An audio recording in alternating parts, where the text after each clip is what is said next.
వాక్యం వైపు మనం చూద్దాం.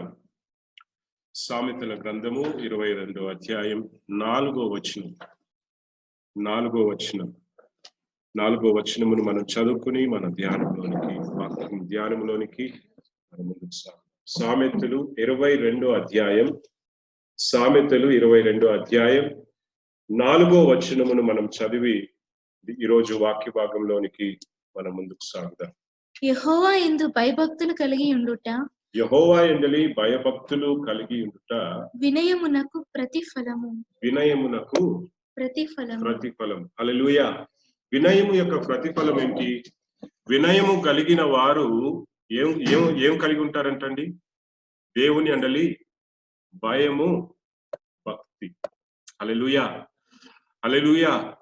వినయము అనేటువంటి గుణ లక్షణము ఒక క్రైస్తవునిలో చాలా ముఖ్యమైనటువంటి ఒక గుణము. ప్రియమైనదిలారా, మనం అందరము కూడా ప్రియమైనదిలారా ఈ యొక్క విషయములో మనం చాలా మెలకువ కలిగి మనల్ని మనం తగ్గించుకొని దేవునికి విధేయత చూపేటువంటి వారముగా, దేవుని యందలి భయభక్తులు కలిగి ఆయన త్రోవలో నడిచేటువంటి వారముగా మనం ఉండాలి. వినయము కలిగి ఉన్నాను అని ఒక వ్యక్తి చెప్పినట్లయితే వాడిలో ఏముంటుంది? దేవుని యందలి భయము ఉంటుంది, ఏమండి, భక్తి ఉంటుంది. భయము, భక్తి, దేవుని పట్ల అతనిలో ఉన్న భయము భక్తిని బట్టి అతడు ప్రవర్తిస్తుంటాడు. ఏమండి, వినయము అనేటువంటి పదానికి ఏమండి ఈ రోజు నేను ఉదయం ప్రార్థన చేస్తున్నప్పుడు ఈ సామెతలు 22వ అధ్యాయంలో ప్రభు వాక్యము చూపించారు. మరి ఈ వాక్యము చదవంగానే మరి వినయము అంటే అసలు అర్థం ఏంటి అని చెప్పి నేను చదువుతూ వేరే పుస్తకాలు నేను చూస్తూ వస్తున్నప్పుడు అన్నిట్లోనూ నేను చూసినటువంటి ఒక విషయం ఏంటంటే, ఈ వినయము అనేటువంటి పదములో 2 విషయాలు కలుస్తాయండి. ఆ 2 కార్యాలు ఏంటంటే, మొదటిది ప్రియమైనదిలారా తగ్గించుకునేటువంటి స్వభావం. ప్రియమైనదిలారా మనల్ని మనం తగ్గించుకునేటువంటి స్వభావం. అంతేకాదు రెండోది విధేయత చూపించేటువంటి స్వభావం. ఏమండి, వినయము అంటే ఏంటి? తగ్గించుకోవడం, ఏమండి, విధేయత చూపించడం. దేవునికి స్తోత్రం. హల్లెలూయా, హల్లెలూయా. ఈ వినయము కలిగిన వారు ఏమండి సాధారణంగా ఏం కలిగి ఉంటారు? విధేయత చూపిస్తారు, తమను తాము తగ్గించుకుంటారు. అదే సామెతల్లో కూడా చెప్తుంది, వినయము కలిగిన వారికి ఉన్నటువంటి మరొక గుణ లక్షణం ఏంటంటే దేవుని యందలి భయము, భక్తి. ఇవి వారు కలిగి ఉంటారు కనుక భయము, భక్తి కలిగి ఉంటారు. అంతేకాదు ఏమండి తమను తాము తగ్గించుకుంటారు. అంతేకాదు దేవునికి విధేయత చూపిస్తారు. ఈ 4 గుణ లక్షణాలు వారిలో కలిగి ఉంటారు కనుక, వారు పొందుకొని ఉంటారు కనుక సాధారణంగా వారికి వచ్చేటువంటి ఆశీర్వాదం ఏంటో తెలుసా? ఆ తర్వాత కూడా చెప్తాడండి. ఇంకా ముందుకి ఆ వచనం పూర్తిగా చదవండి. యెహోవా యందు భయభక్తులు కలిగి ఉండుట వినయమునకు ప్రతిఫలము ఐశ్వర్యమును ఘనతయు జీవమును దేని వలన కలుగుతుంది? ఏమండి, దేవుని యందలి భయభక్తులు కలిగి వినయము కలిగి ఉండడం వలన ఏమొస్తుందంట? ఐశ్వర్యం వస్తుందంట, ఘనత వస్తుందట, జీవము కలిగి ఉంటామంట. దేవునికి స్తోత్రం. హల్లెలూయా, హల్లెలూయా. మరి అందరికీ కూడా ఈ 3 ఆశీర్వాదాలు కావాలనే కోరుకుంటారు. ప్రతి ఒక్కరూ కూడా ఎవరినైనా అడగండి, దేవుని దగ్గరికి ఎందుకయ్యా వస్తున్నావు? నేను ఐశ్వర్యవంతునిగా మారాలి. దేవుని దగ్గరికి ఎందుకయ్యా వస్తున్నావు? నాకు ఘనత కావాలి, అందరిలో నేను ఘనముగా బ్రతకాలి అనుకుంటున్నాను. దేవుని దగ్గరికి ఎందుకయ్యా వస్తున్నావు? నాకు జీవం కలగాలి. ఏమండి, నేను చనిపోయే స్థితిలో ఉన్నాను, నేను పాపంతో పడిపోయి ఉన్నాను, లేదా వ్యాధితో నేను ఏమండి నశించిపోయేటువంటి స్థితిలో ఉన్నాను, నాకు జీవము కలగాలి. ఏమండి, నాకు సమాధానము లేదు, నేను బ్రతికే ఉన్నాను కానీ చచ్చిపోయిన వ్యక్తిలాగా నేను బ్రతుకుతున్నాను. ఏమండి, నాలో జీవమే లేకుండా నేను బ్రతుకుతున్నాను, నాకు జీవము కావాలి అని ఈ 3 కార్యాలను కోరుతూ దేవుని దగ్గరికి వచ్చేటువంటి వారు చాలా మంది. మరి ఈ 3 కార్యాలు ఒక వ్యక్తి యొక్క జీవితంలో ఒక వ్యక్తి అనుభవించాలంటే వారిలో ఉండవలసింది ఏంటి అంటే దేవుని యందలి భయము, భక్తి, వినయము. ప్రియమైనదిలారా, మరి ఈ 3 కార్యాలు, వినయము అంటే ఏంటి? ఏమండి, తగ్గించుకోవడం, విధేయత చూపించడం. దేవుని పట్ల భయము కలిగి ఉండడం, భక్తి కలిగి ఉండడం, తమను తాము తగ్గించుకోవడం, అలాగే దేవుడు చెప్పిన మార్గములో నడవడం. ఇవి ఎవరిలోనైతే ఉంటాయో ఈ ఆశీర్వాదాలు వారిని వెతుక్కుంటూ వెళ్తుందండి. అందుకనే దావీదు అంటాడు, కృపాక్షేమములు నా బ్రతుకు దినములన్నీయు నా వెంట వచ్చును. అంటే ఏంటి? నేను ఎక్కడికి వెళ్తే అవి నన్ను వెతుక్కుంటూ వస్తాయి. ఈ కాలంలో వీటిని వెతుక్కుంటూ ఏమండి పుణ్యకార్యాలు చేస్తున్నారు. ఈ కాలంలో వీటిని వెతుక్కుంటూ ఏమండి కొండలు ఎక్కుతున్నారు. వీటిని వెతుక్కుంటూ ఏమండి ఊరు యాత్రలు చేస్తున్నారు. కానీ దావీదు అంటున్నాడు చూడండి, ఏమండి కృపాక్షేమములు నేను బ్రతుకు దినములన్నీయు అవి నా వెంట వస్తాయి. 23వ కీర్తన ఎంత గొప్పటి మాట అండి.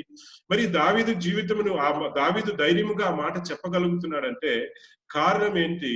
ఏమండి దావీదు తనను తాను తగ్గించుకున్నటువంటి వ్యక్తి. దావీదు యొక్క జీవితం మనం చూడాలంటే ఎన్నో సార్లు పదే దావీదుని మనం గుర్తు చేసుకుంటాం. ఏమండి దావీదులో చెడు ఉన్నప్పటికీ కూడా ఆ చెడుని ఏమండి తనను తాను తగ్గించుకుని పాప క్షమాపణ అడిగి సరి కూడా చేసుకున్నాడు.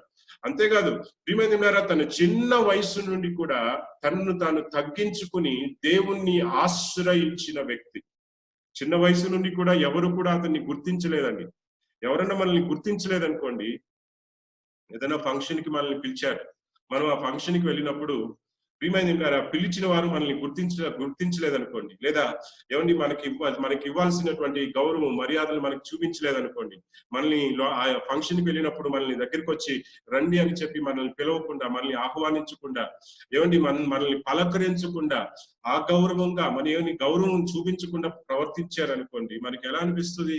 ఏమండి చిన్నప్పటి నుండి కూడా దావీదు దేవుని భయభక్తులు కలిగి ఉన్నప్పటికీ కూడా ఏమండి ఎవ్వరూ కూడా అతనిని అంతగా గుర్తించనిటువంటి పరిస్థితుల్లోనే బ్రతికాడు.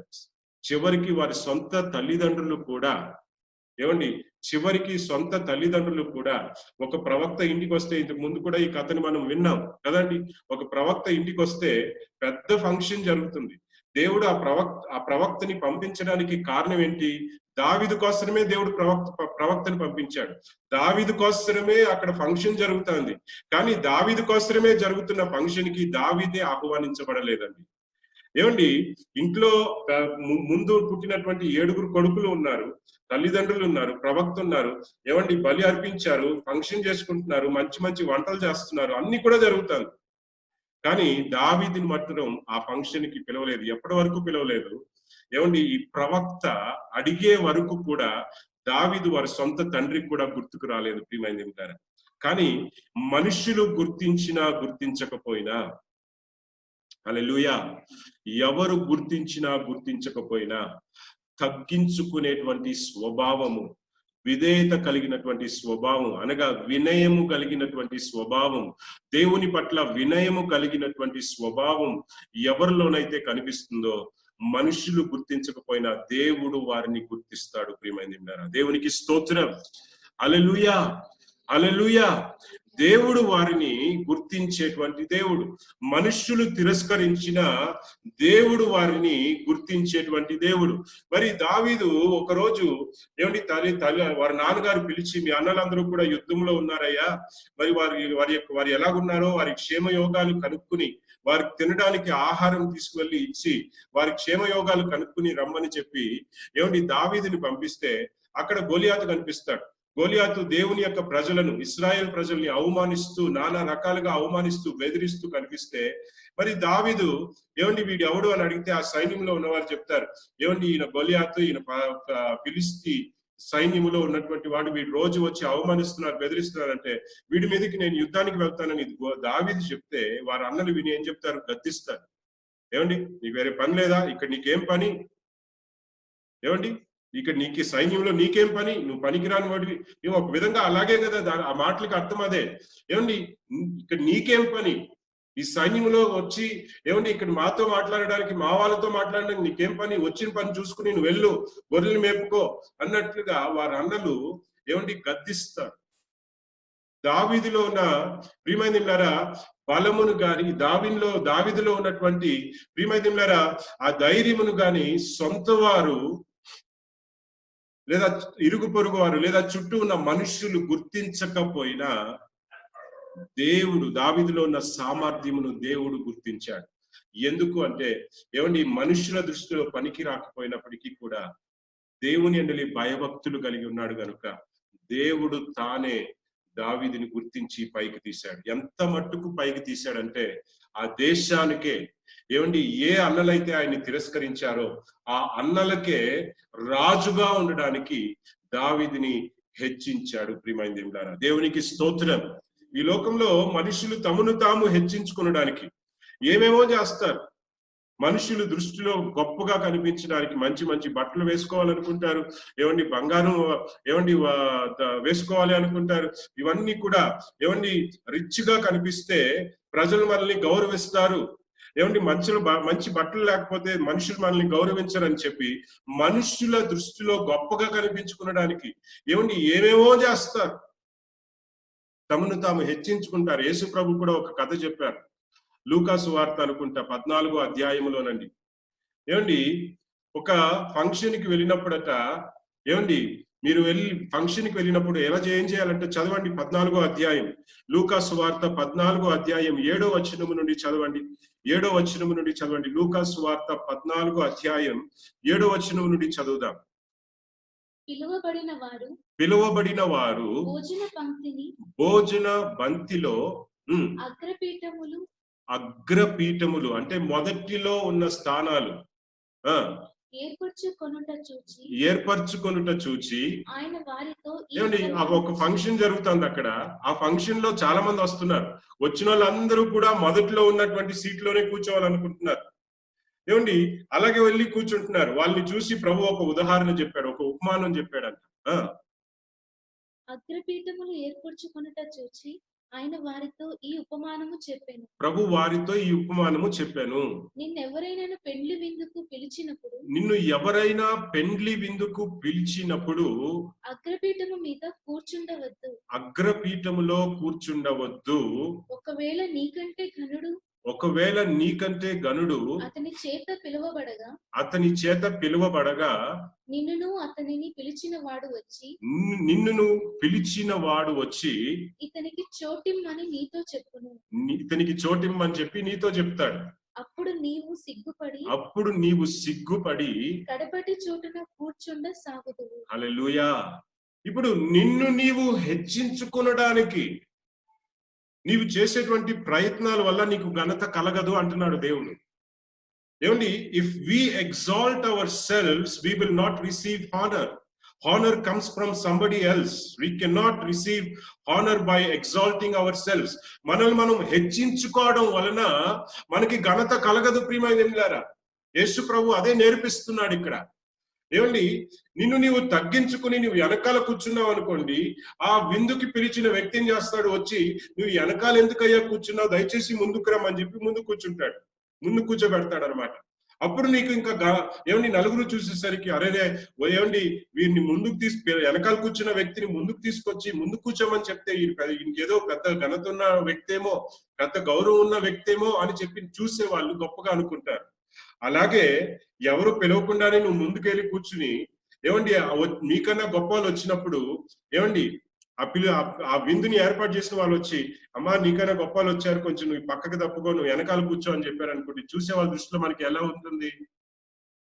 దేవుడు ఒక విషయం నేర్పిస్తున్నాడు ప్రియమైన దేవులారా, తనను తాను తగ్గించుకొని వాడు హెచ్చించబడును. హల్లెలూయా, హల్లెలూయా, హల్లెలూయా. ప్రియమైన దేవులారా, ఘనత అనేది ఏమండి మనల్ని మనం హెచ్చించుకోవడం వలన రాదు. ఘనత అనేది ఎలా వస్తుందంటే నలుగురు మనల్ని ఘనపరచడం వలన వస్తుంది. అలాగే దేవుని దృష్టిలో దేవుడు మనల్ని ఘనపరచాలి అన్నట్లయితే, దేవుడు మనల్ని హెచ్చించాలి అన్నట్లయితే, దేవుడు మనల్ని ప్రియమైన పైకి తీయాలి అన్నట్లయితే, దేవుని దృష్టిలో మనల్ని మనం తగ్గించుకునేటువంటి వారముగా కనిపించాలి. దేవుని దృష్టిలో ఏమండి వినయము అంటే ఏంటి? తగ్గించుకొని ప్రియమైన విధేయత చూపించే వారముగా కనిపించాలి. తగ్గించుకోవడం అంటే కొంతమందికి ఏంటి, ఏమండి ముసుగు వేసుకుని, లేదంటే ఏమండి చర్చికి వచ్చి కింద కూర్చుని, నేల మీద కూర్చుని ఏమండి ఏడ్చి ఏడ్చి ప్రార్థన చేయడమే తగ్గించుకోవడం. సరే, నిజమే, మంచిదే. మోకాల మీద ఉండడం తగ్గించుకోవడమే, లేదని నేను చెప్పట్లేదు. ఏమండి ఇవన్నీ బాగానే ఉన్నాయి. మోకాల మీద ఉంటారు, బాగానే ఉంది. కన్నీరు కార్చి యేసయ్యా నీవు తప్ప నాకు ఆధారం లేదు అంటాం, బాగానే ఉంది. ఈ ప్రార్థన అంతా కూడా దేవుడు ఖచ్చితంగా ఇష్టపడతాడు. ఏమండి నువ్వు మోకాల మీద ఉండి ప్రార్థన చేయడం వల్ల నీ దేవుడు ఖచ్చితంగా ఇష్టపడతాడు. కానీ ఇలాగున నీవు ఎలాగైతే తగ్గించుకుంటున్నావో దానికి తోడు విధేయత అనేటువంటి స్వభావం, దేవునికి విధేయత చూపించేటువంటి స్వభావం, దేవుడు చూపిన మార్గములో నడిచేటువంటి స్వభావం మనలో ఉన్నదా అనేది మనల్ని మనం పరిశీలన చేసుకోవాల్సిన వారమై ఉన్నాం. ఏమండి ఈ వినయము ప్రియమైన గారు తగ్గించుకుని విధేయత చూపించేటువంటి గుణం ఎవరిలోనైతే ఉందో వారికి ఘనత దక్కుతుందంట. ఎందుకంటే దేవుడే వారిని ఘనపరుస్తాడు. దేవునికి స్తోత్రం, హల్లెలూయా. వారు ఐశ్వర్యవంతులుగా మారతారంట. ఎందుకంటే దేవుడే అతనిని ఆశీర్వదిస్తాడు గనుక. దేవునికి స్తోత్రం, హల్లెలూయా, హల్లెలూయా. ఇంకొక మాట ఏం చెప్తున్నాడండి? ఐశ్వర్యము, ఘనతయు, జీవము. జీవించే కాలం ఏమండి, బ్రతికున్న రోజులన్నీ కూడా ఏమండి సంతోషము, సమాధానము, జీవముతో ఉప్పొంగుతూ ఉంటాడనమాట. కారణం ఏంటంటే దేవుడిచ్చేటువంటి ఐశ్వర్యమే గాని, దేవుడిచ్చేటువంటి ఘనతయే గాని, దేవుడిచ్చేటువంటి సంతోషమే గాని ఏమండి వాటికి తోడు శ్రమ అనేది, నాశనం అనేది ఉండనే ఉండదు కనుక. దేవునికి స్తోత్రం, హల్లెలూయా.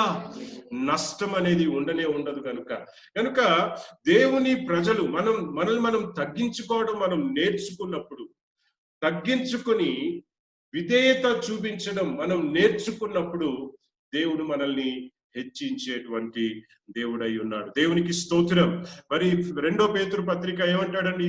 5వ అధ్యాయం, 1 పేతురు పత్రిక అనుకుంటాను, 1 పేతురు పత్రిక 5వ అధ్యాయంలో 6వ వచనం నుండి ఏమండి, దేవుడు మిమ్మల్ని తగిన కాలమందు హెచ్చించునట్లు ఏమండి మిమ్మల్ని మీరు ఆయన బలిష్టమైన చేతి క్రింద తీసినట్లయితే ఒకసారి చదివి సహాయం చేయండి.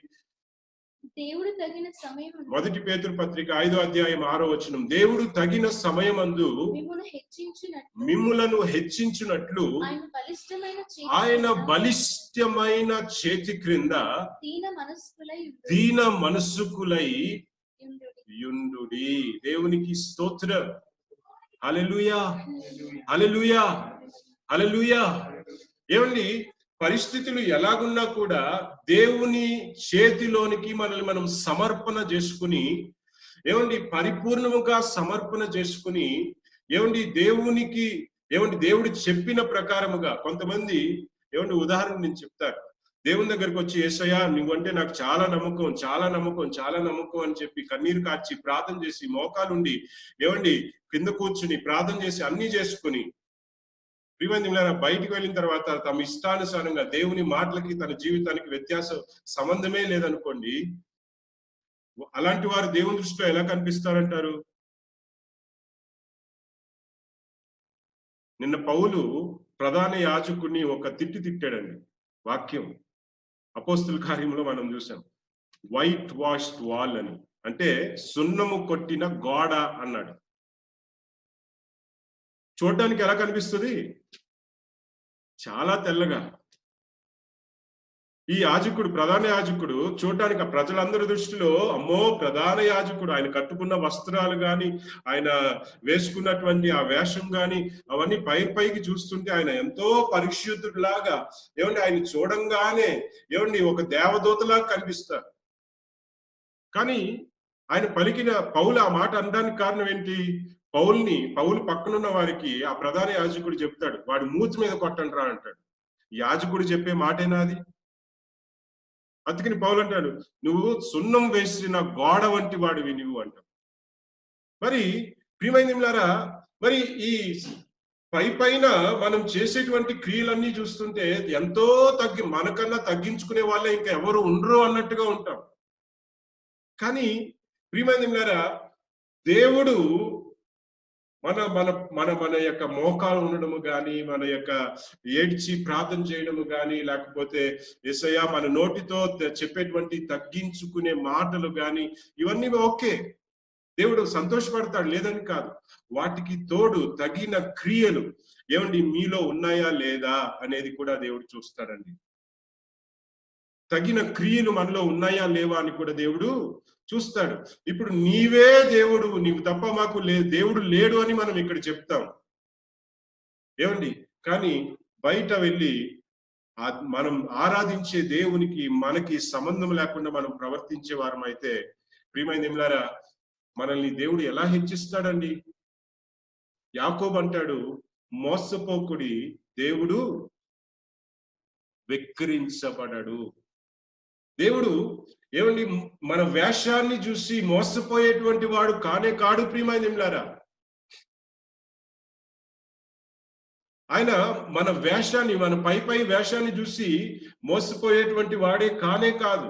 ఇప్పుడు యాకోబుకి 12 మంది పిల్లలు, 12 మంది పిల్లలు ఉన్నారు. కానీ 12 మంది పిల్లల్లో యోసేపుని దేవుడు ఎందుకు హెచ్చించాడు? ఆ చిన్న వయసులోనే యోసేపుకి దర్శనం ఇచ్చి స్వప్నము ద్వారా మీ అన్నలందరూ కూడా నీ కాళ్ళకు పడే రోజులు వస్తాయి ఏమండి, మీ అమ్మ నాన్న కూడా ఏమండి నీ కాళ్ళకు పడే రోజులు వస్తాయి ఏమండి, వాళ్ళు వచ్చి నీ మీద ఆధారపడేటువంటి రోజులు వస్తాయి అని చెప్పి చిన్న వయసులోనే స్వప్నము ద్వారా యోసేపుకి కనబడి దేవుడు మాట్లాడడానికి కారణం ఏంటి? యోసేపు ఎలాంటి వాడో దేవునికి బాగా తెలుసు గనుక. దేవునికి స్తోత్రం. ఆదికాండములో 50వ అధ్యాయంలో మనం చూస్తాము ప్రియమైన దేవులారా, ఈ అన్నలు యాకోబు తన కుటుంబం ఏమండి 70 మంది మొత్తం వీరందరూ కూడా ఏమండి కానానుని విడిచి ఐగుప్తు, యోసేపు ఉన్నటువంటి ఐగుప్తులోనికి వెళ్ళిన తర్వాత ఏమండి కొన్ని రోజులకి యాకోబు చనిపోతాడు. యాకోబు చనిపోయిన తర్వాత ఈ అన్నలందరికీ భయం వచ్చేస్తుంది అనమాట. అమ్మో, ఇప్పుడు తండ్రి ఉండటం వల్ల మనం బతికిపోయాం ఇంతకాలం, ఇప్పుడు తండ్రి లేడు, తండ్రి లేకపోయేసరికి మన తమ్ముడైన యోసేపుకి మనం అన్యాయం చేశాం కదా, ఆ అన్యాయం మనం చేసిన అన్యాయమును బట్టి యోసేపుకి ఒకవేళ మన మీద కోపం ఉండి మనల్ని ఏమన్నా చేసేస్తాడేమో, ఎందుకంటే యోసేపు ఇక్కడ పెద్ద అధికారిగా మారిపోయాడు అని చెప్పి వారి అన్నలందరూ భయపడుతూ ఉంటారండి. భయపడుతూ వారి యొక్క తమ్ముడైన యోసేపు దగ్గరికి వెళ్ళి కాళ్ళ మీద పడి, అయ్యా మేము చేసిన తప్పులు మమ్మల్ని క్షమించు, ఇప్పుడు మా తండ్రి లేడని చెప్పేసి మా మీద నీ కోపం తీర్చుకోవడానికి నువ్వు ప్రయత్నం చేయొద్దు, దయచేసి మమ్మల్ని కనికరించు అని చెప్పి ఏడుస్తే యోసేపు ఎంతటి చక్కటి మాట చెప్తాడో తెలుసా? ఆదికాండం 50వ అధ్యాయం అనుకుంటానండి, 20వ వచనం ఒక్కసారి చదివి సాయం చేయండి. జెనసిస్, బుక్ ఆఫ్ జెనసిస్, ఆదికాండము 50వ అధ్యాయం 20వ వచనం నుండి చదివి సహాయం చేయండి, చూద్దాం. మీరు నాకు కీడు చేయ ఉద్దేశించితిరి గాని నేటి దినమున జరుగుచున్నట్లు అనగా బహు ప్రజలను బ్రతికించున్నట్లుగా అది మేలుకే దేవుడు ఉద్దేశించెను. కాబట్టి భయపడకుడి, నేను మిమ్మును మీ పిల్లలను పోషించదనని చెప్పి వారిని ఆదరించి వారితో ప్రీతిగా మాట్లాడాను. చూడండి, కీడు చేసిన వారికి ఎలాంటి మాటలు మాట్లాడుతున్నాడో చూడండి. ఇప్పుడు ఎవరన్నా మనల్ని ఒక మాట అంటే మనం సహించడానికి ఇష్టపడం. కానీ కీడు చేసినటువంటి తోడబుట్టిన వారికి, కీడు చేసినటువంటి అన్నలకి, కీడు చేసినటువంటి మనుషుల్ని చూసి ఏం చెప్తున్నాడు? మీరు నాకు కీడు చేయాలనుకున్నారు, మీరు నన్ను చంపేయాలనుకున్నారు, మీరు నన్ను అమ్మేయాలనుకున్నారు ఏమండి, కానీ మీరు చేసిన కీడు దేవుడు మేలుగానే మార్చాడు. కనుక మీరు భయపడాల్సిన పని లేదు. నేను మిమ్మల్ని ఏదో చేసేస్తానో, మీకు ఆహారం పెట్టనో, మిమ్మల్ని చంపేస్తానో మీరు భయపడాల్సిన పని లేదు అని చెప్పి వారిని ఆదరిస్తాడు. ప్రియమైన వారిని చేర్చుకుంటాడు. ఎవరిని? వారికి కీడు చేసినటువంటి వారిని. యోసేపుని గురించి ఇంకా చెప్పాలంటే ఆయన గుణ లక్షణాలు ఏమండి, ఎన్ని శ్రమలు వచ్చినా, అవమానములు కలిగిన కొన్ని సంవత్సరాలు, 1 సంవత్సరం కాదు, 2 సంవత్సరాలు కాదండి ఏమండి, యవన వయసులో 15-16 సంవత్సరాల వయసులో ప్రియమైనలారా ఆ అన్నల చేత అమ్మబడి బానిసుడుగా తల్లిదండ్రులకి దూరం అయిపోయి, ఎంతో ప్రేమించిన తండ్రికి దూరం అయిపోయి ఒక బానిసునిగా పోతిఫర్ ఇంట్లోనికి ఐగుప్తులోకి వెళ్తే ప్రియమైనలారా బానిసునిగా పనిచేస్తూ ఏమండి, ఏ జీతము ఆశించకుండా బానిసగా పనిచేస్తూ ఈ పోతిఫర్ ఏం చేశాడు? డబ్బులు ఇచ్చి కొనుక్కున్నాడండి. అంటే జీవితకాలం బానిసగా ఉండడానికి, బానిసుడుగా ఉండడానికి డబ్బులు ఇచ్చి కొనుక్కున్నాడు యోసేపుకి. ఇంకా యోసేపుకి జీతం ఇవ్వడం గాని, లేకపోతే నెల నెల జీతం ఇవ్వడం గాని, మంచిగా చూసుకోవడం గాని, ఎంప్లాయీ కింద చూడడం గాని అలాంటిది ఏం లేదు. He was a slave. He was bat to be a slave for life. జీవితాంతం ఒక బానిసుడుగా ఉండడానికి కొనబడినటువంటి వాడు, ఏ ఆధారము లేనిటువంటి వాడు, వేరే దేశానికి చెందినటువంటి వాడు.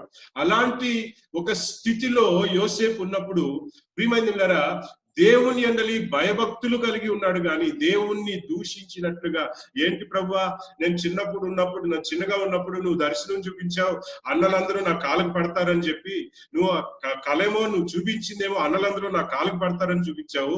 ఇప్పుడు జరిగింది ఏంటి? నా అన్నలు నా కాలుకు పడేది పోయి నన్ను హింసించి ఏమండి నన్ను చంపడానికి చూసి ఏమండి ఎలాగో నీవు వారిని నన్ను చంపకుండా అన్య మనుషులకు నన్ను బానిస్తున్నగా ఉండడానికి డబ్బులకి నన్ను అమ్మేశారు ప్రభువా, నా స్థితి ఏంటి? నువ్వు నిజమైన దేవుడివేనా అని చెప్పి దేవుణ్ణి ప్రశ్నించలేదు. ప్రియమైన దేవులారా, అవిశ్వాసపు మాటలు పలకలేదు. ప్రియమైన దేవులారా, ఆయన చేసిందల్లా ఏంటో తెలుసా? అంత అవమానములో కూడా, అంత కష్టకరమైన పరిస్థితుల్లో కూడా తనను తాను తగ్గించుకొని దేవునికి ఇష్టముగా నడుచుకున్నాడు. ప్రియమైన దేవులారా, హల్లెలూయా. నీవు శ్రమలలో నీ జీవితం సాగుతూ ఉన్నదా? నీవు చేయవలసింది ఒకటే, నీవు తగ్గించుకొని దేవునికి పరిశుద్ధముగా, దేవునికి ఇష్టమైన మార్గములో నీవు నడుచుకోవడం ప్రారంభించు. తగిన కాలం వచ్చినప్పుడు, ఏమండి, అనుకూలమైన కాలం వచ్చినప్పుడు దేవుడు నిన్ను పైకి తీస్తాడు. దేవునికి స్తోత్రం. హల్లెలూయా, హల్లెలూయా. ఎందుకంటే దేవుని ఆశీర్వాదములు నీ జ్ఞానం మీదనో నీ బలం మీదనో ఆధారపడదండి. ఎవరిని ఆశీర్వదించాలనుకుంటాడో వారిని ఆశీర్వదించేస్తాడు, ఏమున్నా ఏమి లేకపోయినా. నీకు చదువున్నా చదువు లేకపోయినా దేవుడు నిన్ను ఆశీర్వదించాలనుకున్నట్లయితే ఏ స్థితిలో నుండైనా దేవుడు నిన్ను పైకి తీస్తాడు. దేవునికి స్తోత్రం. హల్లెలూయా. ఏమండి, యోసేపు ఆ పోతిఫర్ ఇంట్లో ఎలాగున్నాడో చూడండి. తనను తాను పరిపూర్ణముగా తగ్గించు. ఎన్నో సార్లు ఈ కథలు విని విని విని మరలా దేవుడు మనకి గుర్తు చేస్తున్నాడంటే, God is teaching us something. దేవుడు మనకి ఏదో ఒక కార్యం నేర్పించాలని ఈ రోజు పరిశుద్ధాత్మ దేవుడు మాట్లాడుతున్నాడు. మరి పోతిఫర్ ఇంట్లో మనం చూసిన వారం అయితే అన్నీ కూడా ఆ పోతిఫర్ యోసేపు మీద ఎంత నమ్మకం కలిగిందంటే, ఎందుకంటే యోసేపు వచ్చాక ప్రియమైన యోసేపును బట్టి పోతిఫరుని దేవుడు ఆశీర్వదించాడు. ఎంత మట్టుకు ఆశీర్వదించాడంటే, ఆయనకి ఎంత ఆస్తుందో ఆయనకి తెలియనంతగా దేవుడు ఆశీర్వదించాడు. ఎందుకంటే యోసేపు యొక్క నమ్మకమైన జీవితమును బట్టి.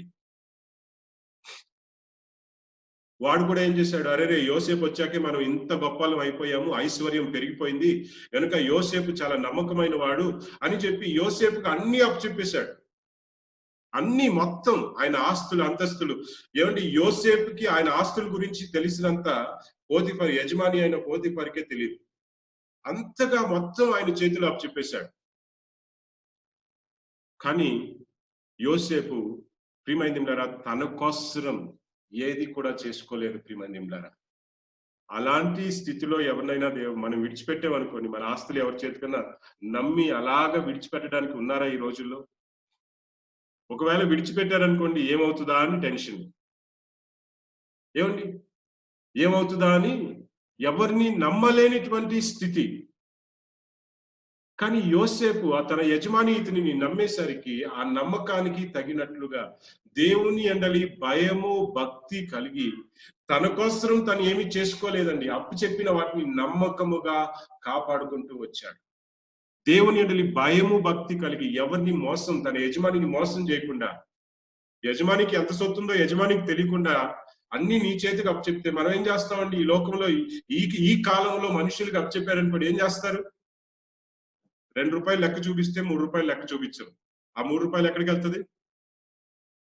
ఏమండి, తన పుట్టింటికో లేకపోతే బయట తెలియకుండా దాచుకొని ఆస్తులు పెంచుకుంటూ కొన్ని రోజులు అయ్యాక పారిపోయి ఏమండి ఆ గొప్పలు అయిపోతుంటారు అనమాట. మరి అలాంటి వారు ఎందరో ఉన్నారు ఈ రోజుల్లో. కానీ యోసేపు అలాంటి పని చేయలేదండి. దేవుని యందు భయము భక్తి కలిగినటువంటి వ్యక్తి తనను తాను తగ్గించుకున్నాడు. తగ్గించుకుని ప్రియమైన దేవునికి భయపడ్డాడు. యజమానికి భయపడ్డాలో లేదో గాని దేవునికి భయపడి నమ్మకమైన జీవితము కలిగి ఉన్నాడు. ఒకరోజు ఈ పోతిఫర్ భార్య వచ్చి మీద పడతాడు. ఈ పోతిఫర్ యవనస్తుడు కదండి, ఈ యోసేపు యవనస్తుడు కదా, యవన వయసు, మంచి యవనంగా పుష్టిగా అందంగా కనిపించేసరికి వాడితో వ్యభిచారం చేయాలని ఆ అమ్మాయికి, ఆ పోతిఫర్ భార్యకు ఆశ కలుగుతుంది.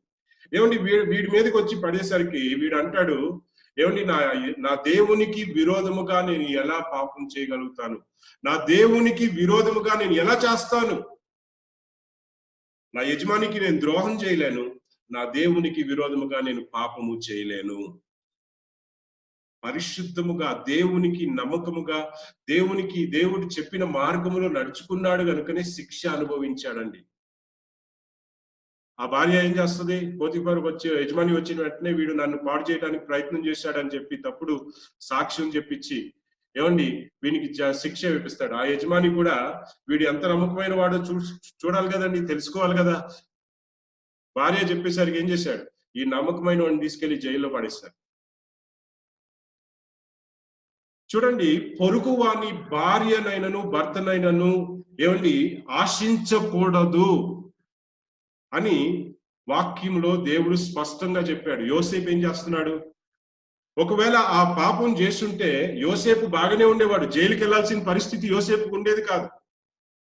ఈ రోజుల్లో భార్య భర్తను, ఎంతమంది భార్యలు భర్తల్ని మోసం చేస్తున్నారు, ఎంతమంది భర్తలు భార్యలను మోసం చేసి పరాయి స్త్రీతో సంబంధం పెట్టుకుంటున్నారండి.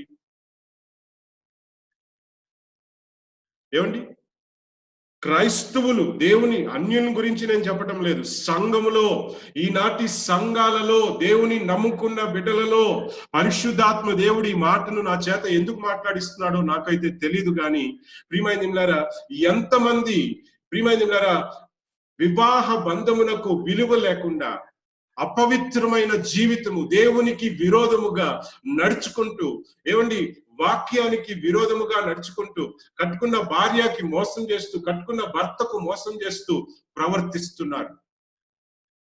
శరీర ఇచ్చలకు ఏమండి ఈడవబడి దేవునికి విరోధముగా మరలా ప్రార్థనలు చేస్తారు. ఏమండి వాళ్ళని చూసినప్పుడు వారంతా తగ్గించుకునే వాళ్ళు ఎవరో కనిపించరు మనుషులు చూసినప్పుడు.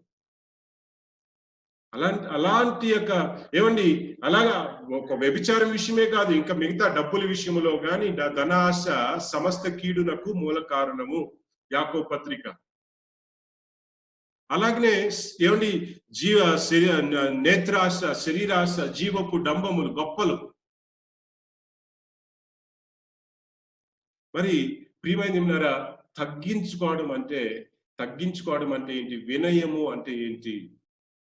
వినయము కలిగిన వారు దేవుని యందు భయభక్తులు కలిగి ఉంటారు. వినయము కలిగిన వారు దేవుని యందు భయభక్తులు కలిగి తమను తాము తగ్గించుకుని ఏ స్థితిలోనైనాను సరే, ఏమండి ఏ స్థితిలో బయట పరిస్థితుల వైపు చూసి వారు ప్రవర్తించరు కానీ దేవుని మీద దృష్టి పెట్టుకుని, ఏమండి భయభక్తులు కలిగి తమను తాము తగ్గించుకొని, ఏమండి అన్ని వేళలో దేవునికి విధేయత చూపేవారుగా ముందుకు సాగుతారు. అలాంటి వారిని దేవుడు ఏం చేస్తాడు, మనుషులు గుర్తించకపోయినా దేవుడు గుర్తిస్తాడు. అందుకనే యోసేపు అంటాడు, చూడండి, నాకు కీడు చేయాలనుకుని నన్ను అమ్మేశారు, బానిస్తునిగా చేశారు, నన్ను జైలు పాలు చేశారు, అయినా కూడా ఏమండి దేవుడు మీరు తలంచిన కీడుకి ఏమండి నాకు మేలు, ఆ కీడుని మేలుగానే దేవుడు మార్చాడు. దేవునికి స్తోత్రం. మనుషులు మనల్ని అనగదొక్కాలనుకున్నా కూడా దేవుని దృష్టిలో వినయము గల వారమైతే దేవుడు హెచ్చిస్తాడు. హల్లెలూయా, హల్లెలూయా. దేవుడు హెచ్చిస్తాడు. మనం చేసేటువంటి ప్రతి కార్యములలో యోసేపు ఒక బానిసుడు. ఆ బానిసుడైన యోసేపును బట్టి పోతిఫర్ ఆశీర్వదించబడ్డాడు. నువ్వు ఏమి చేసినా, నువ్వు ఏ పని చేస్తున్నా కూడా ఆ పనిని ఆ కార్యమును, అది చిన్నగా ఉండొచ్చండి. యోసేపు బానిసుడే కదా, హీ వాజ్ అ స్లేవ్. ఆ స్లేవ్గా ఉండి, బానిసుడుగా ఉండి ఆయన చేసేటువంటి పని కూడా, ఆ పనిని కూడా దేవుడు ఆశీర్వదించాడు. యోసేపును బట్టి వచ్చిన ఆశీర్వాదాన్ని ఒక అన్యుడు గుర్తించేలాగా దేవుడు చేశాడండి. కనుక ఈ పరిశుద్ధ దినమున పరిశుద్ధ ఆత్మదేవుడు మనందరితోనూ మాట్లాడుతున్నాడు. ప్రియమైన దేవుని బిడ్డలు మనం ఏమండి, మనం మనం ఆలోచించవలసింది ఏంటి, మనం ఉండవలసినటువంటి విధం ఏంటి, మనం ఎలా ఉండాలి, ఎలా నడుచుకోవాలని పరిశుద్ధాత్మ దేవుడు మాట్లాడుతున్నాడు. వినయము కలిగి ఉండడం అంటే, దేవుని పట్ల వినయము కలిగి ఉండడం అంటే తగ్గించుకుని దేవుడు చెప్పిన మాటల చొప్పున నడుచుకోవడమే. ఏమండి, దేవుడు చెప్పిన మాటల చొప్పున నడుచుకోవడమే. తమను తాము తగ్గించుకోవడం కోసం ఏమండి, అనేక ఆస్తులు అంతస్తుల్ని పోగొట్టుకున్న వారు చరిత్రలో చాలా మంది ఉన్నారండి. దేవుని నామము నిమిత్తము తగ్గించుకొనున్నట్లుగా ఏమండి, దేవుని ప్రజల కోసం, దేవుడు నడిపించిన మార్గములో నడవడానికి కోసం ఏమండి, తమను తాము తగ్గించుకోవడానికి కోసం ఏమండి, ఆస్తులు అంతస్తుల్ని వదులుకొని దేవుణ్ణి వెంబడించిన వారు చాలా మంది ఉన్నారు. మోషే గురించి వాక్యం ఏం చెప్తుందండి? 11వ అధ్యాయం 26వ వచనం చదవండి, 25, 26 వచనాలు చదవండి. హెబ్రీయులకి రాసిన పత్రిక 11వ అధ్యాయం 24, 25, 26 వచనాలు చదవండి, చూద్దాం. హెబ్రీయులకి రాసిన పత్రిక 11వ అధ్యాయం 24, 25, 26 వచనాలు. మోషే పెద్దవాడైనప్పుడు విశ్వాసమును బట్టి ఐగుప్తు ధనము కంటే క్రీస్తు విషయమైన నింద గొప్ప భాగ్యమని ఎంచుకొని అల్పకాలము పాప భోగమును అనుభవించుట కంటే దేవుని ప్రజలతో శ్రమలు అనుభవించుట మేలని యోచించి ఫరో కుమార్తె యొక్క కుమారుడని అనిపించుకొనుటకు ఒప్పుకొనలేదు. ఫరో కూతురు ఏం చేసింది? మోషేని పెంచుకుని కొడుకుగా పెంచుకోవాలనుకుంది, దత్తత తీసుకుంది. నా కొడుకు అంటుంది. కానీ వీడేమంటున్నాడు? నీ పాపపు సొమ్ముకి, ఆస్తులకి వారసత్వం, ఏమండి, నీ పాప భోగాలకి వారసత్వం నాకు వద్దు. ఎందుకంటే ఏది మంచి ఏది చెడు అనేది మోషేకి బాగా తెలుసు. దేవుని పట్ల భయము భక్తి కలిగినటువంటి వ్యక్తి. అపవిత్రమైనది, ప్రియమైనలారా, అది అపవిత్రమైనది, అది ఎంత ఐశ్వర్యమైన కావచ్చు, ఎంత సొత్తైనా కావచ్చు, అది అపవిత్రమైనది అయితే అది నాకు అవసరము లేదు అంటున్నాడండి మోషే. కొంతమందికి ఆస్తులు అంతస్తులు డబ్బులు కనపడితే అది మంచి మార్గాన వచ్చిందా చెడు మార్గాన వచ్చిందా అనే ఆలోచన కూడా రాదండి. అది పరిశుద్ధమైనదా అపవిత్రమైనదా అనే ఆలోచన ఉండదు. ఏమండి, డబ్బే, డబ్బుంటే చాలు. ఏమండి, ఎలాగైతే మనం ప్రార్థన చేసేది డబ్బు కోసమే కదా, మనం దేవుని నమ్ముకున్నది డబ్బు కోసమే కదా, మనం దేవుని నమ్ముకున్నది ఏమండి వివాహం కోసమే కదా, మనం దేవుని నమ్ముకున్నది ఐశ్వర్యం కోసమే కదా, మనం దేవుని నమ్ముకున్నది మన కోరికలు తీర్చుకునడానికే కదా. ఎలాగైతే మోషే అలా కాదండి. తన ముందు ఫరో సింహాసనం ఉంది. నెక్స్ట్ ఫరో కూతురు, ఏమండి, కూతురుకి కొడుకు అనిపించుకున్నాడు కనుక, ఫరోకి మనవడు అనిపించుకున్నాడు కనుక నెక్స్ట్ రాజు అవ్వడానికి, ఒక దేశానికి రాజు, ఐగుప్తు దేశానికి రాజు అవ్వడానికి అవకాశం ఉంది.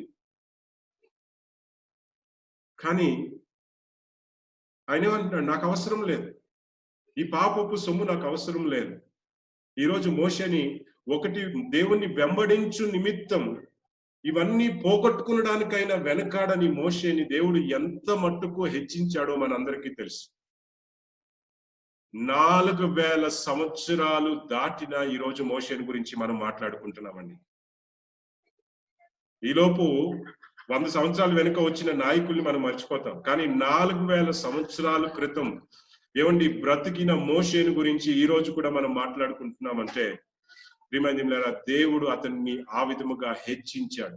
20 లక్షలకు పైగా జనాంగానికి నాయకుడుగా, దేవుడు ఒక దేశానికి నాయకుడుగా, ప్రవక్తగా, ప్రియమైనలారా, దేవుడు మోషేని హెచ్చించాడు. ఎందుకు హెచ్చించాడంటే తనను తాను ఏమండి తగ్గించుకోవాల్సిన సమయంలో, దేవుని వాక్యానుసారముగా నడుచుకోవాల్సిన సమయంలో నడుచుకున్నాడు, తగ్గించుకున్నాడు.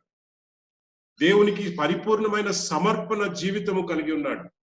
పరిపూర్ణమైన సమర్పణ.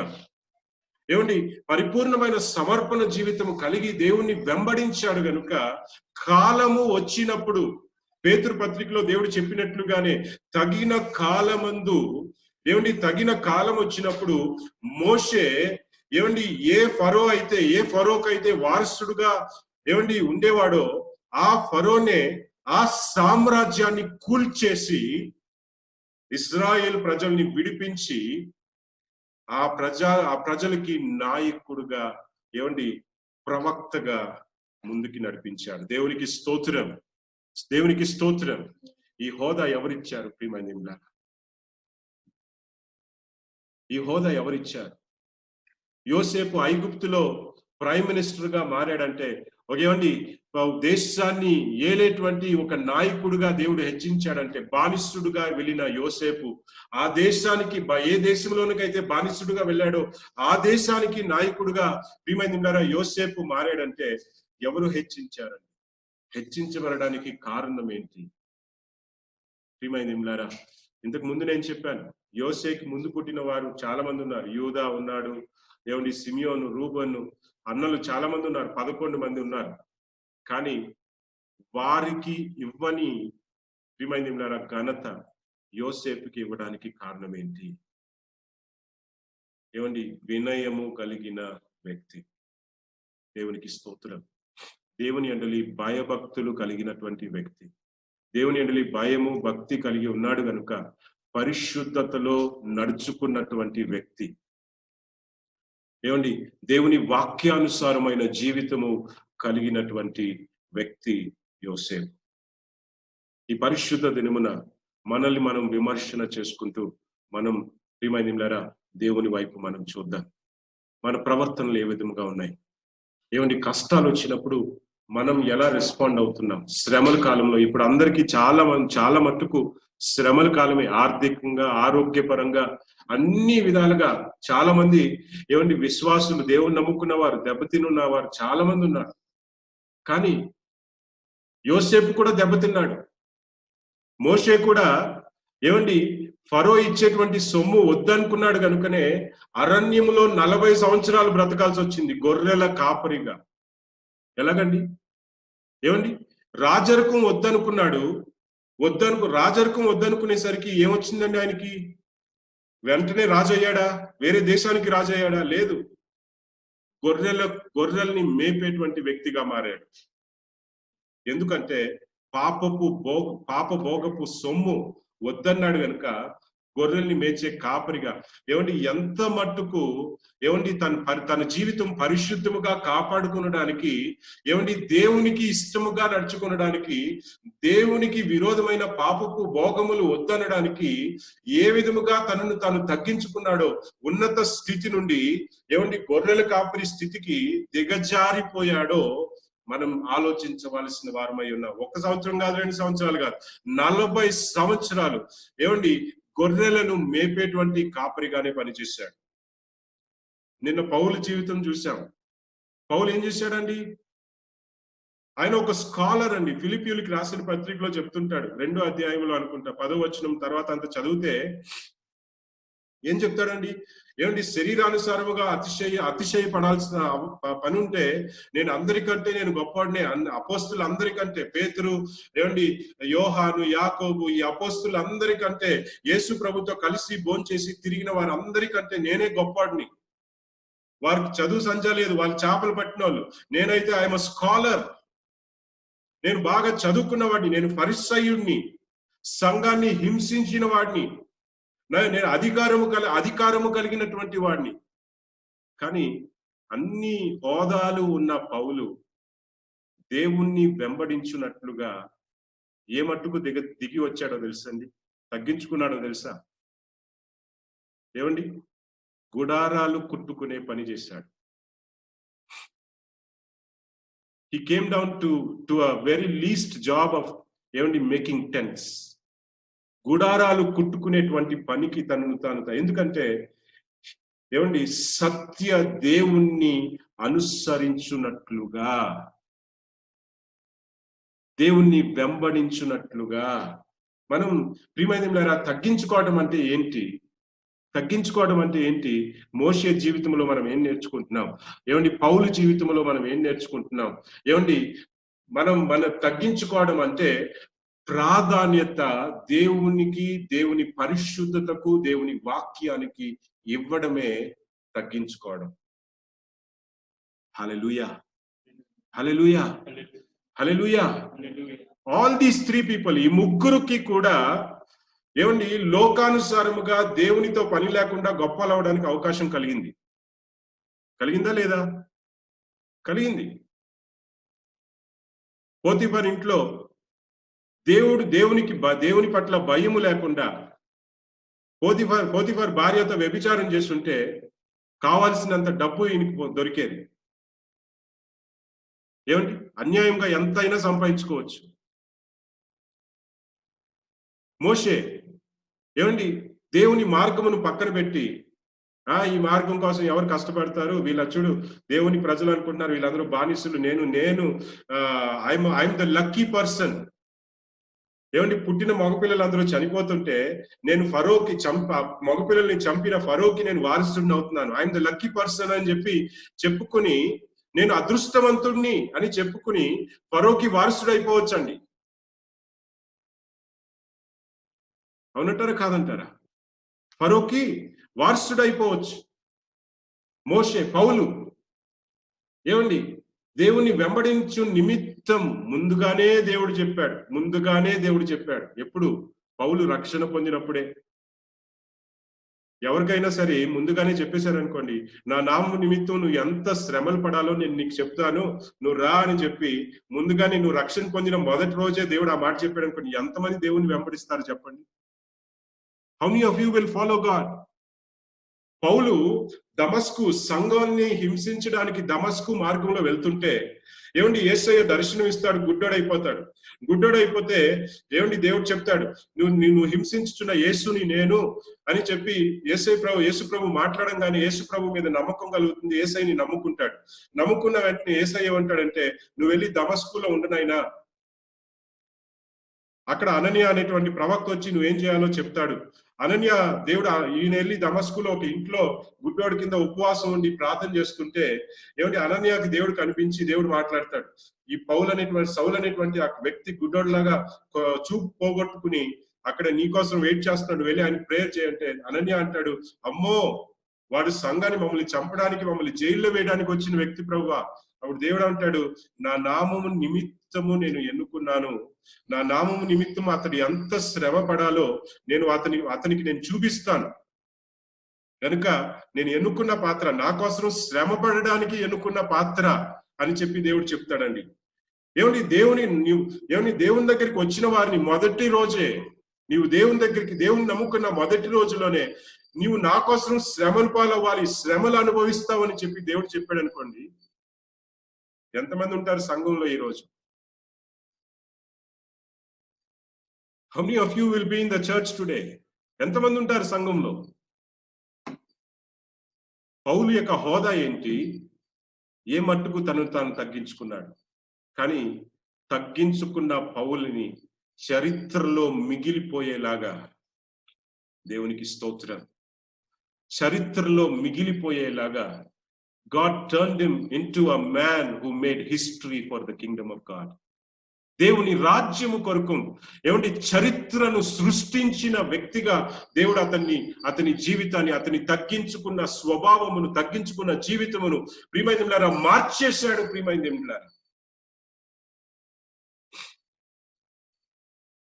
దేవునికి స్తోత్రం. హల్లెలూయా, హల్లెలూయా. ఈరోజు తగ్గించుకోవడం అంటే ఏంటి? ఈ మాటకి చాలా తప్పుగా అర్థం చేసుకుని ఈనాటి సంఘాల్లో తగ్గించుకోవడం అంటే ఏమండి మోకాల మీద ఉంటే సరిపోతుంది, తర్వాత మన ప్రకారంగా మనం నడుచుకోవచ్చు, ఏమండి వచ్చి 2 కన్నీళ్లు కార్చి ప్రార్థన చేసేస్తే దేవుడు ఆశీర్వదించేస్తాడు. కాదండి, కాదు. God is calling us. దేవుడు మనల్ని పిలుస్తున్నాడు. ఏమండి, కష్టమైన నష్టమైన దేవుని అనుసరించడమే తగ్గించుకోవడం. ఏమండి, పరిశుద్ధ మార్గం, దేవుడు చూపిన మార్గము కోసం ఏమండి వదులుకోవడానికైనా వెనకాడడమే తగ్గించుకోవడం. సాక్రిఫైస్ చేయడానికైనా వెనకాడకపోవడమే తగ్గించుకోవడం. తగ్గించుకోవడం అంటే ఏంటి? ఏమండి, దేవుడు నడిపించిన మార్గములో నడవడానికి, నిలబడడానికి, ఏదైనా వదులుకోవడానికైనా సరే వెనకాడకపోవడమే ప్రియమైనలారా తగ్గించుకోవడం. దేవుని అంటే భయము, భక్తి కలిగి ఉండడం. అటువంటి వారిని దేవుడు ఎన్నడూ కూడా విడిచిపెట్టడు. ప్రియమైనలారా, చెప్పుకురావాలంటే చాలా మంది ఉన్నారు బైబిల్లో. దావీదుని గుర్తు చేసుకున్న మొదట్లోనే ఏమండి, అడవిలో ఉన్న దావీదుని సింహాసనమును ఎక్కించాడు. దావీదుని గొప్ప చేయడానికి అవసరం కాదండి. దేవుడు దావీదుకు ఘనత ఇచ్చాడు, లేదని నేను చెప్పట్లేదు. కానీ ఎందుకు ఇచ్చాడో తెలుసా? దావీదులో తగ్గింపు స్వభావం ఉంది గనుక. తగ్గింపు స్వభావం ఉన్న మనిషికి అధికారం ఇస్తే మనుషుల్ని న్యాయముగా పరిపాలిస్తాడు గనుక. యోసేపు అంటున్నాడు, అధికారం, దేవుడు నాకు అధికారం, ఈ రోజు మీరు నాకు కీడు చేయాలనుకున్నారు, కానీ దేవుడు నాకు మేలుగా మార్చాడు. ఆ మేలు ఎందుకు? మనుషుల్ని పోషించడానికి అవసరం. To serve the people. God has put me in this place of authority. Authority అంటే ఏమండి, మనం అధికారం చెలాయించడానికి కాదండి, సేవ చేయడానికి. ఆ యొక్క విషయాన్ని ఎవరైతే గ్రహిస్తారో వారిని దేవుడు హెచ్చింపజేసేటువంటి దేవుడు. ఏమండి, ప్రియమైనలారా, మనల్ని మనం తగ్గించుకుందాం. దేవుడు చూపించిన మార్గంలో మనం నిలబడుతున్నామా? దేవుని దృష్టిలో మనల్ని మనం తగ్గించుకున్న వారముగా కనిపిస్తున్నామా? మన ఆత్మీయ జీవితం ఏ విధముగా సాగుతూ ఉన్నది? ఏమండి, మనం పాపాత్ములమే, కానీ మనల్ని పరిశుద్ధపరచడానికి యేసుక్రీస్తు ప్రభు తనను తగ్గించుకొని తన ప్రాణాన్ని అర్పించి పరిశుద్ధ రక్తాన్ని కార్చి పునరుత్థానుడుగా మరణమును గెలిచి లేచాడు. ఎందుకంటే ఆయన ఎన్నలి ఎందరైతే విశ్వాసం ఉంచుతారో వారి పాపములన్నీ కడిగి వారి గతాన్ని తుడిచివేసి ఒక క్రొత్త ప్రారంభాన్ని ఇవ్వడానికి. To give you a new beginning, ఒక క్రొత్త ప్రారంభాన్ని. అందుకనే ఏమండి, పాతవి గతించి ఇదిగో సమస్తము క్రొత్తవాయెను. The old has gone and the new has come. ఒక క్రొత్త జీవితాన్ని, ప్రియమైనవారు, ఒక క్రొత్త ప్రారంభాన్ని. ఇప్పటి వరకు మనం చేసిన, మన సొంతంగా ప్రవర్తించిన ప్రవర్తనను బట్టి మన జీవితమును పాడు చేసుకుని ఉండవచ్చు. అయితే నీవు ఏ క్షణంలోనైతే యేసయ్యని నమ్ముకుని, ప్రభువా ఇప్పటి వరకు నా నిర్ణయాలన్నీ తప్పే, నువ్వు నాకు స్వేచ్ఛనిచ్చావు మంచిని కోరుకునడానికి, కానీ మంచిని కోరుకోవాల్సింది పోయి చెడుని కోరుకుని నా పాపములను అనుసరించి, లోకములను అనుసరించి, లోకానుసారముగా బ్రతికి నేను చెడిపోయి వచ్చాను ప్రభువా అని మన పాపములను గ్రహించి దేవుని వైపు చూచిన వారి విషయంలో వారి గతాన్ని, పాడడిపోయిన గతాన్ని తుడిచి ఒక క్రొత్త ప్రారంభం ఇవ్వడానికి కోసమే నీవు నేను పొందవలసిన శిక్ష కల్వారి శిలువలో యేసుక్రీస్తు ప్రభు పొందారు. ప్రియమైనవారా, నీ గతాన్ని తుడిచివేసి నీకని ఒక కొత్త ప్రారంభాన్ని, ఒక క్రొత్త ప్రారంభాన్ని, a new beginning, ఒక క్రొత్త జీవితాన్ని దేవుడు నీకు ఇవ్వడానికి యేసు ప్రభు వచ్చారు. ప్రాణమే ఇచ్చిన దేవుడు ఏమండి తగ్గించుకుని ఆయన ఇచ్చిన పరిశుద్ధతలో కొనసాగించడానికి మనల్ని మనం సమర్పణ చేసుకున్నాం అనుకోండి, పరిశుద్ధత కూడా ఆయనే ఇచ్చాడు. మనం పరిశుద్ధముగా ఉన్నాం అనుకోండి, ఆ పరిశుద్ధత కలిగింది కూడా ఆయన వలననే, ఆయన పొందిన శిలువ మరణము వలన. మనలో గొప్ప ఏమి లేదు, అతిశయపడడానికి ఏమి లేదు. నేను మంచోడిగా మారిపోయానని చెప్పి, నేను మారిపోయాను అని చెప్పడానికి ఏమి లేదు. దేవుడు మనల్ని మార్చాడు గనుక ఆయన ఇచ్చిన పరిశుద్ధతలో, ఆ పరిశుద్ధ మార్గములో ముందుకు వెళ్ళడానికి మనల్ని మనం సమర్పణ చేసుకునడమే తగ్గించుకోవడం. దేవునికి స్తోత్రం. పరిశుద్ధాత్మ దేవుడు మనతో మాట్లాడుతున్నాడు. మనల్ని మనం పరిశీలన చేసుకుందాం ప్రియమైన వారు. ఏమండి, ఈరోజు నీ జీవితం పాడడిపోయి ఉండవచ్చు. ఆ పాడడిపోయిన జీవితాన్ని యేసయ్య చేతికి నీవు పెట్టడానికి ఇష్టపడినట్లయితే, నీ జీవితంలో నీకు ఏమీ లేదని నువ్వు అనుకుని ఉండవచ్చు. కానీ ఆ జీవితాన్ని నువ్వు యేసయ్య చేతిలో పెట్టినట్లయితే అనేకులకు ఆశీర్వాదముగా నీ జీవితాన్ని మార్చే దేవుడు, అనేకులకు ఆశీర్వాదముగా మార్చే దేవుడు మన దేవుడు. ప్రియమైన కొద్ది నిమిషాలు మనల్ని మనం పరిశీలన చేసుకుందాం. తగ్గించుకుంటున్నామా? దేవుని మార్గంలో నడవడానికి మనల్ని మనం తగ్గించుకుంటున్నామా? పౌలు అంటాడు, శరీరానుసారంగా అతిశయపడాలి. తీయండి ఆ వచనం ఒకసారి తీసి చదవండి. ఆ వచనాన్ని తీసి చదివి మనం ప్రియమైన ప్రార్థనలో, చివరి ప్రార్థనలో మనం ముందుకు సాగుదాం. ఫిలిప్పీయులకి రాసిన పత్రిక 2వ అధ్యాయం అనుకుంటానండి. ఫిలిప్పీయులకి రాసిన పత్రిక 10వ వచనం నుండి చదవండి.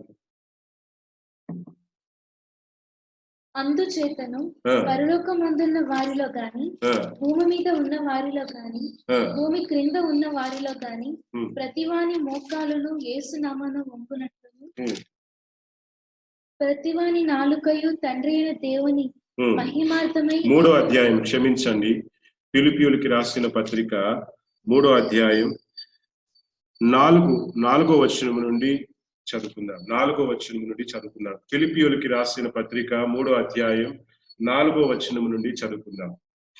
కావలియునంటే నేను శరీరమును ఆస్పదము చేసుకొని వచ్చును. కావాలి అనుకున్నట్లయితే, నాకు కావాలి అని నేను అనుకున్నట్లయితే నేను ఏం చేసుకోవచ్చు? నా శరీరమును ఆస్పదం అంటే నన్ను నేను గొప్ప చేసుకోవచ్చు. ఎందుకు? నాకు అన్ని అర్హతలు ఉన్నాయి. పౌలు అంటున్నాడు, నేను చదువుకున్నాను, ఏంటి, నాకు జ్ఞానం ఉంది. చదవండి, ఆ వచనం చదవండి. మరి ఎవడైనా శరీరమును ఆస్పదము చేసుకొని దలచిన ఎడల నేను మరి ఎక్కువగా చేసుకొని వచ్చును. 8వ దినమున సున్నతి పొంది తిని, 8వ రోజు నేను సున్నతి పొందాను. ఇశ్రాయేలు వంశపు వాడనై బెన్యామీను గోత్రములో పుట్టి హెబ్రీయుల సంతానమైన హెబ్రీయుడనై ధర్మశాస్త్రము విషయములో పరిసయ్యుడనై ఆసక్తి విషయములో సంఘమును హింసించి వాడనై ధర్మశాస్త్రము వలన నీతి విషయము అనింద్యుడనై ఉంటిని. హల్లెలూయా. చూసారా, ఇన్ని గొప్పలు అన్ని ఉన్నాయి నాకు. ఇలాంటి ఒక పెద్ద గొప్ప వంశములో నేను పుట్టాను. ఏమండి, ధర్మశాస్త్రం విషయంలో నేను ఫరిసయ్యుడిని, జ్ఞానము కలిగిన వాడిని, చదువుకున్న వాడిని, అందరిలా కాదు. కానీ ఏమంటాడు తెలుసా? ఇవన్నీ పెంటతో సమానము అంటున్నాడండి. I count it as loss for the sake of Christ. క్రీస్తుని వెంబడించు నిమిత్తం ఇవన్నీ కూడా నష్టముగా ఎంచుకొని పెంటతో సమానము అంటున్నాడు. ఇంకా కిందకి చదవండి. అయినను ఏవేవి నాకు లాభకరములై ఉండేనో వాటిని క్రీస్తు నిమిత్తము నష్టముగా ఎంచుకొంటిని. నిశ్చయముగా నా ప్రభువైన యేసుక్రీస్తును కూర్చిన అతి శ్రేష్టమైన జ్ఞానము నిమిత్తమై సమస్తమును నష్టముగా ఎంచుకొనుచున్నాను. క్రీస్తును సంపాదించుకొని ధర్మశాస్త్ర మూలమైన నా నీతిని కాక క్రీస్తునందరి విశ్వాసము వలనైన నీతి అనగా విశ్వాసమును బట్టి దేవుడు అనుగ్రహించు నీతి గలవాడనై ఆయన యందు అగపడు నిమిత్తమును ఏ విధము చేతనైనను మృతులలో నుండి నాకు పునరుద్ధానము కలగవలెనని. ఎలాగైనా సరే నేను పునరుద్ధానం పొందాలి, దేవుడు యేసుతో ఉండాలి నేను. ఆయన మరణం విషయములో సమాన అనుభవం గలవాడనై ఆయన to experience the death with Jesus experienced. ఏమండి, సమానం. ఆయన ఎంత మరణంలో ఎంతటి అనుభవం ఆయన అనుభవించాడో, ఏమండి, ఎంతటి నొప్పి, ఎంతటి బాధ, అవమానం ఆయన అనుభవించాడో అంతకంతవు నేను అనుభవించాలి, నేను తెలుసుకోవాలి. ఆయన ఎంతటి అనుభవం పొందాడో, ఎలాంటి శ్రమల పాలయ్యాడో, నేను కూడా శ్రమలు పొంది నేను కూడా ఆ క్రీస్తు యొక్క శ్రమలో పాల్పొందులు తీసుకోవాలి.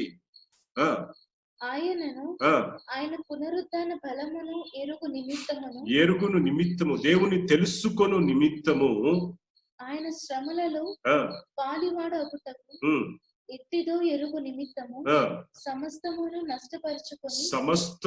నష్టపరుచుకొని. దేనిని నష్టపరుచుకున్నాడు? ఫరిసయ్యుని హోదా. దేనిని నష్టపరుచుకున్నాడు? ఏమండి, నేను ఫలానా గొప్ప కుటుంబంలో నేను పుట్టాను. ఎంత గొప్ప కుటుంబంలో పుట్టినా యేసు లేకపోతే నీ గొప్ప అంతా కూడా మట్టితో సమానమే. జాతి నీకు కలిసి రాదు, జాతి నిన్ను పరలోకానికి తీసుకువెళ్ళదు. ప్రియమైన పౌలు అంటున్నాడు, ఏమండి, అన్నిటినీ మట్టితో సమానము. చదవండి.